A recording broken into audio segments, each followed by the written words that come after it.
जय मसीह की।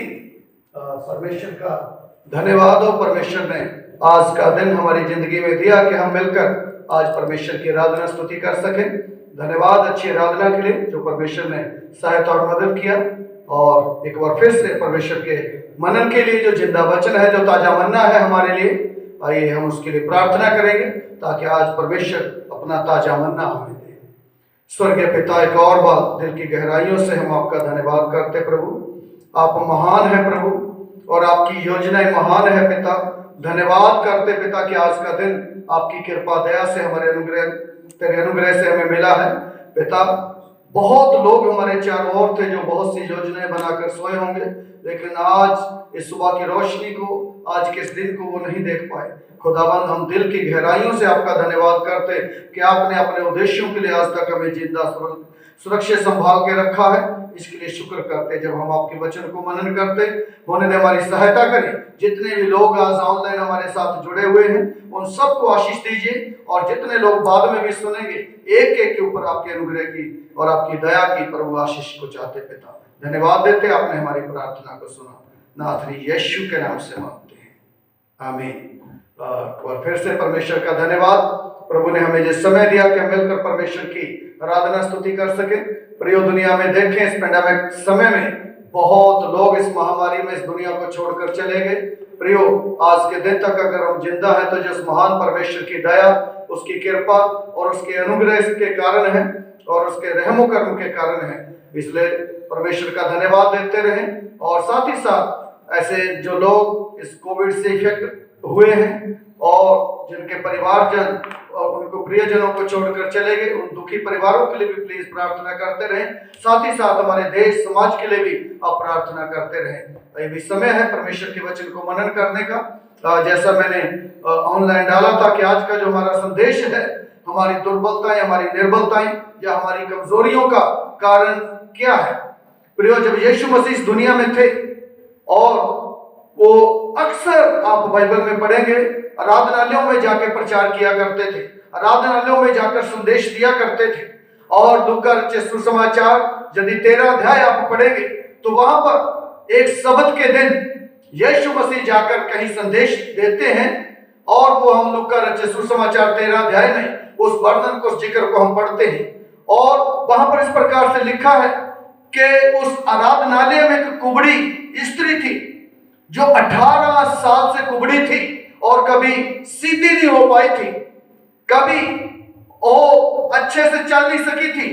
और 18 साल से वो आराधना करने के लिए आ रही है।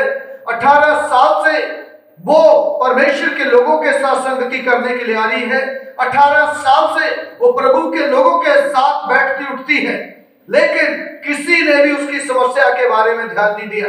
किसी को भी पता नहीं इसकी समस्या का कारण क्या है, इसकी दुर्बलता का कारण क्या है, इसकी निर्बलता का, इसकी कमजोरी का कारण क्या है। किसी को भी उसकी समस्या के बारे में पता नहीं। और एक दिन यीशु मसीह वहां पर आते हैं, यीशु मसीह उसको पुकारते हैं, और देखिए क्या बोलते हैं। मैं चाहूंगा लूका रचित सुसमाचार 13 अध्याय उसका 16 आयत को पढ़िएगा। लूका रचित सुसमाचार 13 अध्याय उसका 16 आयत।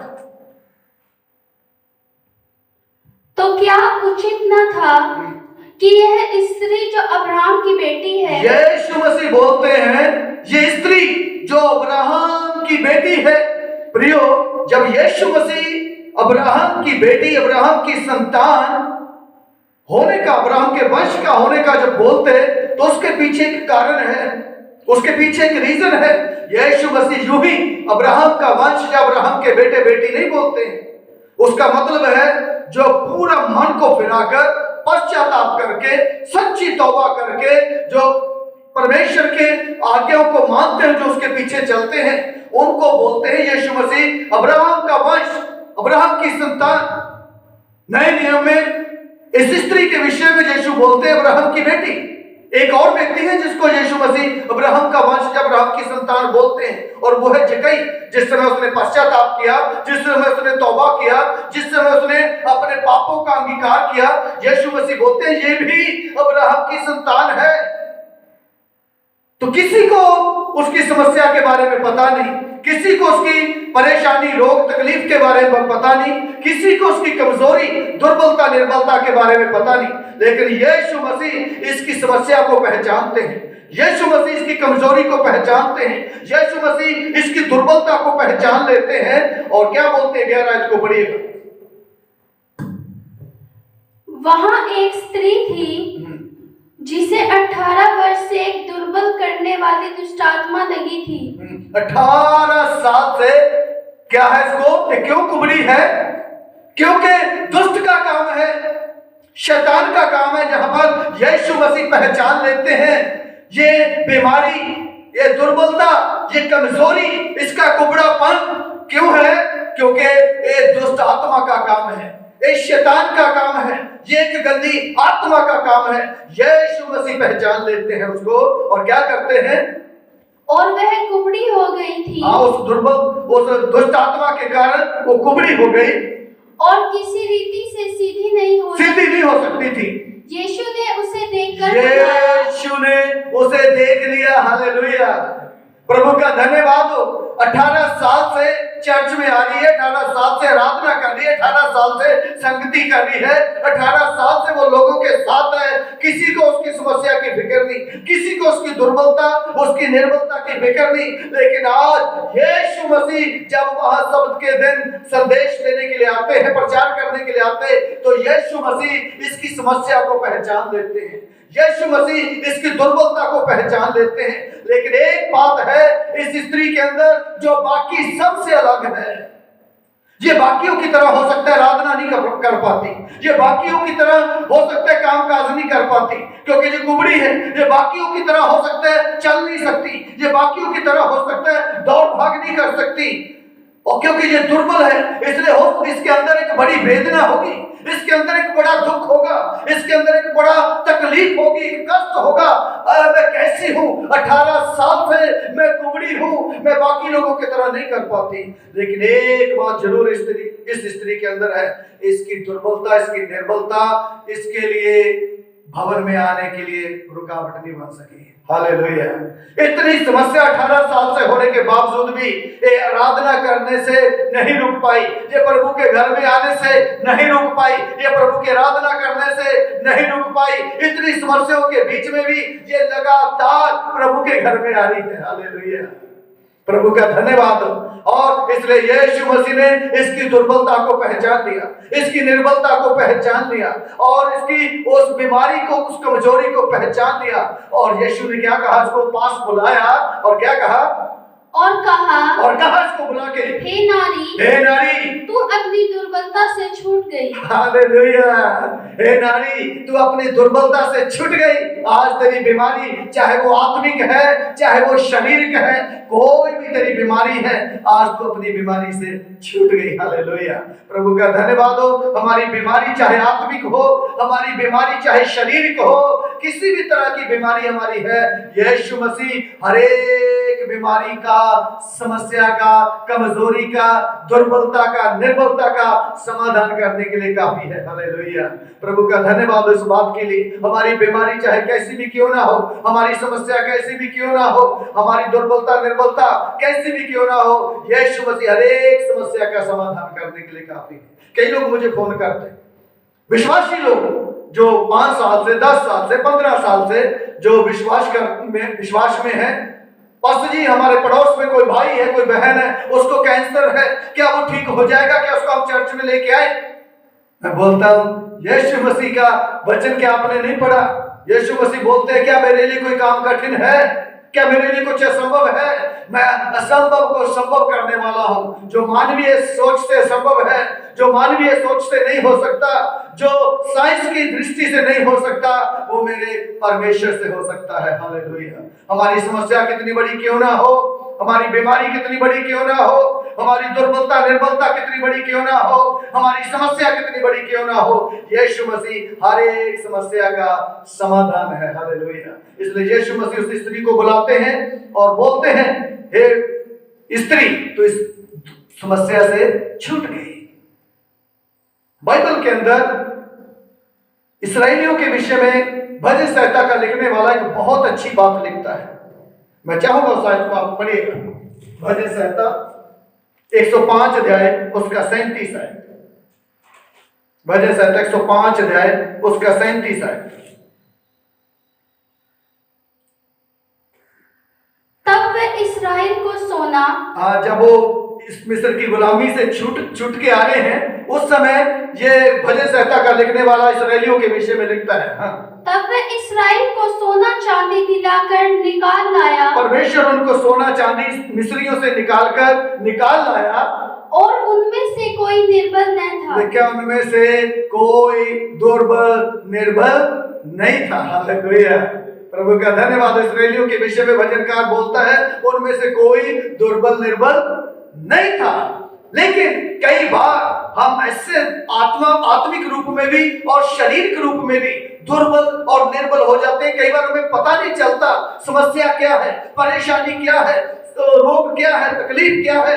कई बार हम डॉक्टर के पास भी जाते, अल्ट्रासाउंड करवाते, एक्सरे करवाते, या कई तरह से टेस्ट करवाते, उसमें कोई बीमारी आती नहीं, और डॉक्टर बोलते हैं रिपोर्ट इज ओके, पूरी रिपोर्ट ओके है, पूरी रिपोर्ट नॉर्मल है, कोई बीमारी नहीं है। लेकिन फिर भी कुछ ना कुछ तो कमजोरी, कुछ ना कुछ दुर्बलता, कुछ ना कुछ बीमारी, कुछ ना कुछ समस्या तो जीवन में है, जो रिपोर्ट में, एक्सरे में, अल्ट्रासाउंड में नहीं आया है। तो हमें पहचानना है हमारी बीमारी आत्मिक है, हमारी बीमारी शारीरिक है, क्या है, क्योंकि जब तक हम पहचानेंगे नहीं हमें पता नहीं चलेगा। यीशु मसीह ने उस स्त्री को एकदम पहचान लिया। उसने बोला ये शैतान के द्वारा वश में किया हुआ, दुष्ट शक्ति के द्वारा वश में की हुई ये कुबड़ी है। दुष्ट ने इसको कुबड़ा करके रखा 18 साल से, और इसलिए जैसे यीशु ने पहचान लिया उसी दिन उस कुबड़ी की बीमारी चली गई और वो सिद्धि खड़ी होगी। मेरी बाइबल में लिखा है। हालेलुया। हमें पहचानना है हमारी दुर्बलता का, हमारी निर्बलता का कारण क्या है, हमारी बीमारी का कारण क्या है। कई बार शैतान से क्यों हम मार खाते, कई बार शैतान क्यों हमारे ऊपर हावी हो जाता, क्यों कई बार शैतान क्यों हमारे ऊपर अटैक करता। इफिसियों का लिखते समय परमेश्वर का दास पौलुस हमें बोलता है यदि आत्मिक समस्या है तो वहां पे कुछ आत्मिक हथियार भी है उन समस्या के ऊपर जय पाने के लिए। इफिसियों 6 जब आप पढ़ेंगे तो आपको पता चलेगा। वो इसीलिए लिखता है, उसको मालूम है यदि समस्या आत्मिक है तो फिर आत्मिक हथियार भी है वहां पर लिखे हुए, उनके ऊपर जय पाने के लिए। किस प्रकार से हमारी दुर्बलता निर्बलता का कारण हमें पता चलेगा। ये 1-2 बातें मैं परमेश्वर के वचन से आपके सामने दिखाना चाहूंगा ताकि आपको पता चले। मैं चाहूंगा निकालिएगा गिनती की किताब उसका 13 अध्याय, गिनती की किताब उसका 13 अध्याय। बाइबल पढ़ने वाले लोग, आप सब लोग जानते वहां क्या जिक्र है। जिस समय इस्राएली लोग मिस्र की गुलामी में से निकल कर आ रहे थे और उन्हें कनान देश में जाना है, जैसे कनान देश थोड़ी दूर रह गया और परमेश्वर का दास मूसा वो 12 लोगों को चुनता है और 12 लोगों को एक जिम्मेदारी देता है, 12 लोगों को एक रिस्पॉन्सिबिलिटी देता है। बोले जाओ कनान देश के अंदर जाओ और लोग कैसे हैं, क्या उनका खान पान है, कैसे वो रहते हैं, किस प्रकार के हैं, वो आकर मुझे रिपोर्ट दो। 12 लोग वहां पर जाते हैं और 12 लोग जैसे ही कनान देश के अंदर जाके उन लोगों को देखते हैं, उन लोगों को खान पान को देखते हैं, वहां के फ्रूट्स को देखते हैं, इवन कुछ साथ में लेके भी आते हैं वहां से, और वापस आके क्या रिपोर्ट देते हैं। 21 आयत को पढ़िएगा। इसलिए वे चल दिए और सीन नामक जंगल से ले रहोब तक जो हमात के मार्ग में है, सारे देश को देखभाल कर उसका भेद लिया। वे दक्षिण देश होकर चले और हेब्रोन तक गए। वहां अहीमीन, शेशे और तेलमे नामक अनाक वंशी रहते थे। ओके, जल्दी से पढ़िएगा। हेब्रोन मिस्र के सेओन से 7 वर्ष पहले बसाया गया था। वो भेद लिया उन्होंने, लेकिन वापिस आके 12 लोग गए थे, 10 लोग वापिस आके क्या रिपोर्ट देते हैं, पढ़े। तब वे एशकोल नामक 10 लोग जो आके रिपोर्ट देते हैं मूसा को, 40 दिन के बाद वे उस देश का भेद लेकर लौट आए वापस आए जब, हाँ, और परान जंगल के कादेश नामक स्थान में मूसा और हारून इस्राएलियों की सारी मंडली के पास पहुंचे और उनको और सारी मंडली को संदेशा दिया और उस देश के फल उनको दिखाए। आप कुछ लेके आए वहां से और वो भी दिखाए, बड़े बड़े फ्रूट्स, बड़े बड़े फल। उन्होंने मूसा से यह कहकर किया, मूसा से बोलने लगे, जिस देश में तूने हमको भेजा था, जहां जिस देश का भेद लेने को तूने हमें भेजा था, उसमें हम गए, उसमें सचमुच दूध और मधु की धाराएं जैसा कहा गया था, सच में उस देश में दूध और मधु की धाराएं बहती है और उसकी उपज में से यही है। ये जो हम लेके आए हैं उसकी उपज में से है, परंतु उस देश के निवासी, उस देश के जो लोग हैं, उस देश में जो रहने वाले हैं, बलवान हैं, वो बहुत बलवान हैं और उसके नगर, उनके नगर गढ़वाले हैं और बहुत बड़े हैं, बहुत बड़े बड़े हैं। और फिर हमने वहाँ अनाक वंशियों को भी देखा। दक्षिण देश में आमेलेकी बसे हुए हैं और पहाड़ी देश में हित्ती, यबूसी। का मतलब यदि आप आगे बढ़ेंगे तो सारा भेद, सारा वर्णन करने के बाद वो बोलते हैं 10 लोग, बोले हम उनका सामना नहीं कर पाएंगे, हम उनके सामने टिड्डियों के समान हैं, वो हमें मसल देंगे, हम उनके सामने खड़े नहीं हो पाएंगे। प्रियो, कई बार शैतान कैसे काम करता है?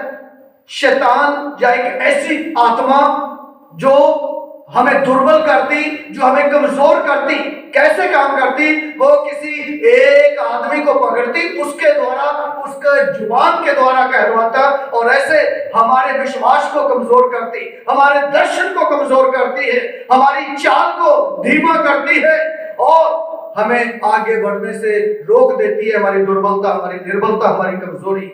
लेकिन काम कैसे होता? शैतान किसी आदमी को पकड़ता, वो उसके मुंह से कहलवाता है। यहां 10 लोगों ने आके वही किया है। उन्होंने क्या किया? आकर मूसा को बोला, बहुत बढ़िया है देश, दूध मधु की धाराएं बहती है, गढ़वाले नगर है, सब कुछ है, लेकिन हम उन लोगों का सामना नहीं कर पाएंगे। तो क्या उन्होंने झूठा कहा के? क्या उन्होंने झूठी रिपोर्ट दी? झूठी रिपोर्ट नहीं दी, सच कहा। लेकिन समस्या कहां है?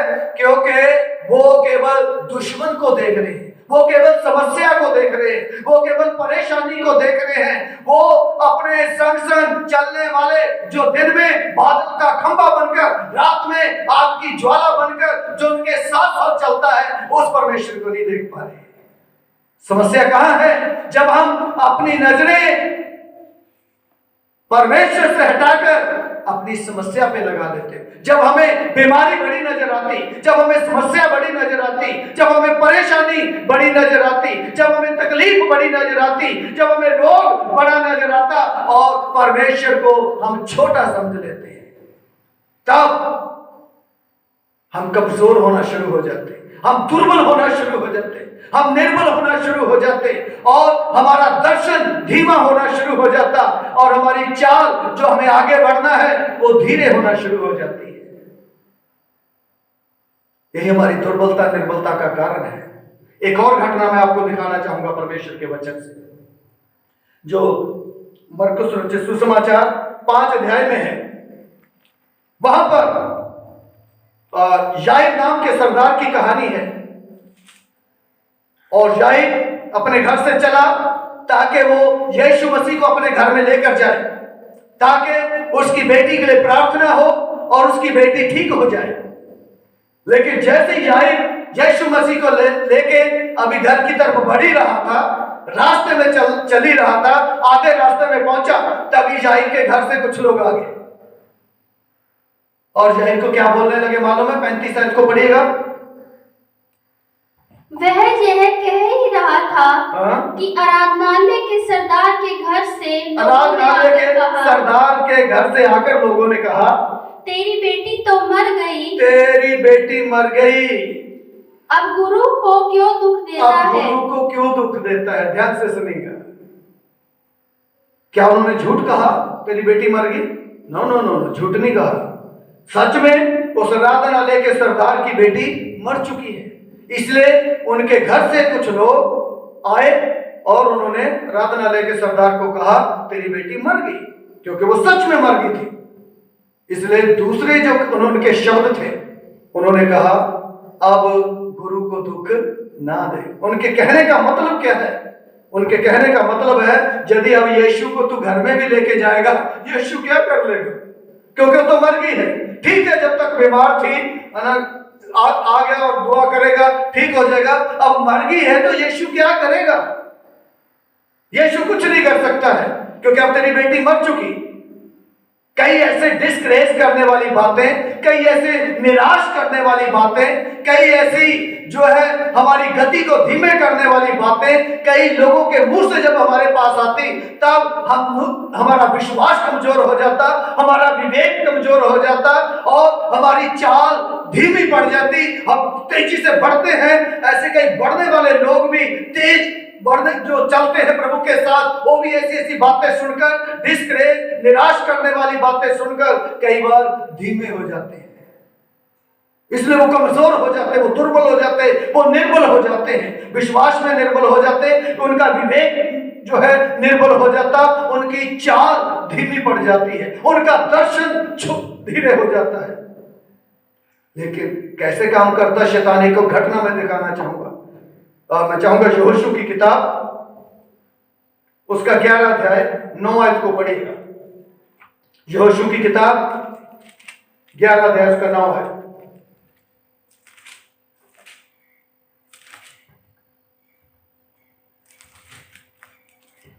तब यहोशू ने यहोवा की आज्ञा के अनुसार, देखिए क्या किया है यहोशू ने परमेश्वर यहोवा की आज्ञा के अनुसार उसने किया अर्थात उनके क्या किया? अर्थात उनके घोड़ों के घुटनों की नस कटवा दी। क्या होगा उससे? यहोशू ने क्या किया है? युद्ध के जो घोड़े हैं उनको मारा नहीं है तलवार से, तलवार नहीं चलाई उनके। यहोशू ने घोड़ों के घुटनों की नस कटवा दी। बस नस कटने से क्या होगा? घोड़े जिंदा तो रहेंगे, घोड़े खाएंगे भी, घोड़े पिएंगे भी, घोड़े चलेंगे भी, लेकिन जिस मकसद के लिए घोड़ों को तैयार किया गया है, जिस योजना के साथ घोड़ों को रखा गया है, वो घोड़े इसलिए रखे गए हैं ताकि युद्ध में उन घोड़ों से काम लिया जाए और वो तेज गति से दौड़ सके और वो युद्ध में काम आ सके। लेकिन नस कटने से क्या होगा? नस कटने से घोड़ा खाएगा, पिएगा, जिंदा रहेगा, मरेगा नहीं और चलेगा भी, लेकिन युद्ध के काम नहीं आ सकता वो घोड़ा। यही काम शैतान करता है मसीह लोगों की जिंदगी में, कलीसिया की जीवनों में। और वो क्या करता है? वो यहाँ चुनीदी चलाता है शैतान। वो मारता नहीं है विश्वासियों को, वो मारता नहीं है कलीसिया को, वो उनकी नस काट देता है। देखने में जिंदा रहेंगे विश्वासी, देखने में ठीक लगेंगे, खाएंगे, पिएंगे, हालेलुया बोलेंगे, प्रेज द लॉर्ड बोलेंगे, चर्च आएंगे, सब कुछ करेंगे, लेकिन नस कटे हुए मसीही हैं। कारण जिस मकसद के लिए परमेश्वर ने उनको खड़ा किया है, जिस मकसद के लिए परमेश्वर ने उनको चुना है, जिस मकसद के लिए परमेश्वर उनको अंधकार से निकालकर अपनी ज्योति में लेकर आया है, वो मकसद पूरा नहीं होगा यदि नस कटे हुए मसीही हैं। चलेंगे फिरेंगे, सब कुछ होगा, लेकिन आज नस कटी हुई मसीहियों की संख्या ज्यादा तेजी से बढ़ रही है, क्योंकि वो मकसद पूरा नहीं हो रहा है। बस देखने में जिंदा है, देखने में खा पी रहे हैं, देखने में चल फिर रहे हैं, लेकिन वैसे नहीं बढ़ पा रहे क्योंकि कमजोर है, दुर्बल है, निर्बल है। नस कटने से क्या हो गया? इसलिए आज ज्यादातर मसीही कमजोर, दुर्बल, निर्बल है, क्योंकि उनकी नस काट दिया है। परमेश्वर के लोगों, ये शैतान का काम है, एक आत्मा का काम है, जो बुरी आत्माएं जो लोगों को पकड़ती और हमारे अपने मुंह से वो लोगों को डिस्करेज करती, निराश करती। इसलिए हमारी कमजोरी, हमारी दुर्बलता, निर्बलता का कारण कोई इंसान है जिनको शैतान पकड़ता है, आत्मा पकड़ती है। कई ऐसी बोली, कोई ऐसे कड़वे शब्द, कई ऐसी बातें उनको बोलती, हमारी गति को धीरे कर देती, हमारी गति को धीमी कर देती, हमारे दर्शन को कमजोर कर देती, हमें आगे बढ़ने से रोकती है। प्रियो, जरूर कई लोग कमजोर हैं, दुर्बल हैं, निर्बल हैं, किसी के द्वारा, कोई कड़वी बातों के द्वारा हम कमजोर हो गए, हमारा दर्शन धीरा हो गया, या हम आगे बढ़ने से रुक गए। लेकिन प्रभु का वचन हमें क्या बता रहा है? एक मसीही होने के नाते, एक अगुवा होने के नाते क्या जिम्मेदारी है? रोमियो की किताब पढ़ते समय हमें पता चलेगा कि जो लोग विश्वास में निर्बल हैं, दुर्बल हैं, उन्हें अपनी संगति में ले लो, उन्हें छोड़ना नहीं, उन्हें अपनी संगति में ले लो। एक वचन और मैं चाहूंगा हम पढ़ेंगे, पहला कुरिन्थियों 12 अध्याय उसका 22 आयत को हम पढ़ेंगे जल्दी से। पहला कुरिन्थियों की किताब 12 अध्याय उसका 22 आयत। क्योंकि we are the body of Christ, हम मसीह की देह के अलग अलग अंग हैं, लेकिन जो कमजोर हैं, जो दुर्बल हैं, उनके विषय में क्या कहा गया है? परंतु देह के वो अंग जो दूसरों से निर्बल दुर्बल जान पड़ते हैं, जो कमजोर लग रहे हैं हमें, बहुत ही आवश्यक है, वो भी, उनकी भी जरूरत है। जो कमजोर अंग हैं उनकी भी जरूरत है। इसलिए रोमियो को लिखते समय पौलुस लिखता है कि उनको अपनी संगति में ले लो, क्योंकि उनकी भी जरूरत है, उनको छोड़ो मत। लेकिन कई बार, ज्यादातर हम क्या करते, हम हिटलर बनते। हिटलर का काम क्या है? जो भी दुर्बल है, जो भी कमजोर है, जो भी निर्बल है और कुछ कर नहीं सकते, इसलिए उनको अंदर बंद करो और उनको मार दो, खत्म कर दो। कई बार हम अगुवे होने के नाते दुर्बल, निर्बल, कमजोर लोगों के साथ ऐसा व्यवहार करते हैं। लेकिन प्रभु का वचन बोलता है उनकी भी जरूरत है, उनकी भी आवश्यकता है, और उन्हें अपनी संगति में ले लो। शाऊल भी ऐसा करता था। जो भी तगड़े लोग होते थे, थोड़े बॉडी बिल्डर लोग होते थे, पहलवान लोग होते थे, उनको सेना में लेता था, और जो कमजोर दुर्बल होते थे उनको रिजेक्ट करता था।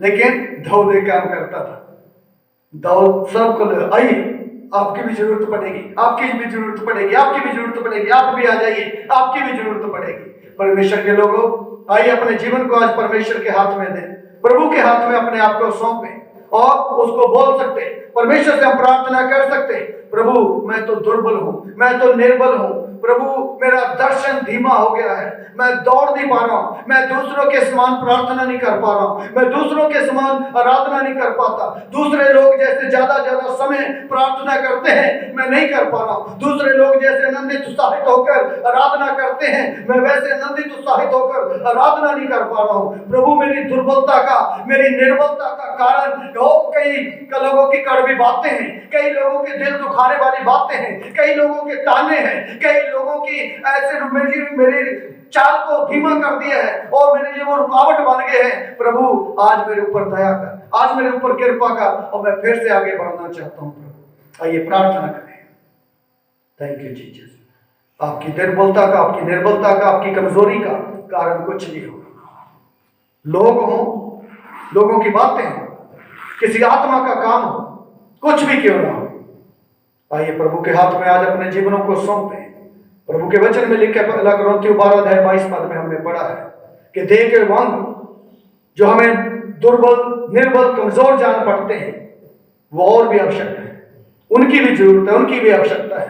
हो सकता है आज हम कमजोर होंगे, विश्वास में कमजोर होंगे, विवेक में कमजोर होंगे, कई और बातों में कमजोर होंगे, प्रार्थना में कमजोर होंगे, आराधना में कमजोर होंगे, वचन पढ़ने में कमजोर होंगे, किसी भी बात में हम कमजोर हैं। आइए आज अपने जीवनों को हम परमेश्वर के हाथ में दें, क्योंकि उसकी सामर्थ निर्बलता में सिद्ध होती है। हालेलुया। जब हम कमजोर होते तब वो हमें बलवान बनाता है, जब हम निर्बल होते तब वो हमें ताकतवर बनाता है। आइए परमेश्वर के हाथ में अपने जीवनों को सौंपें, और ताकि वो हम कमजोरों को अपने हाथ में ले और हमें बलवान बनाए, हम निर्बलों को अपने हाथ में ले वो हमें बलवंत बनाए, वो हमें शक्तिशाली बनाए, वो हमें ताकतवर बनाए, क्योंकि उसकी सामर्थ निर्बलता में सिद्ध होती है।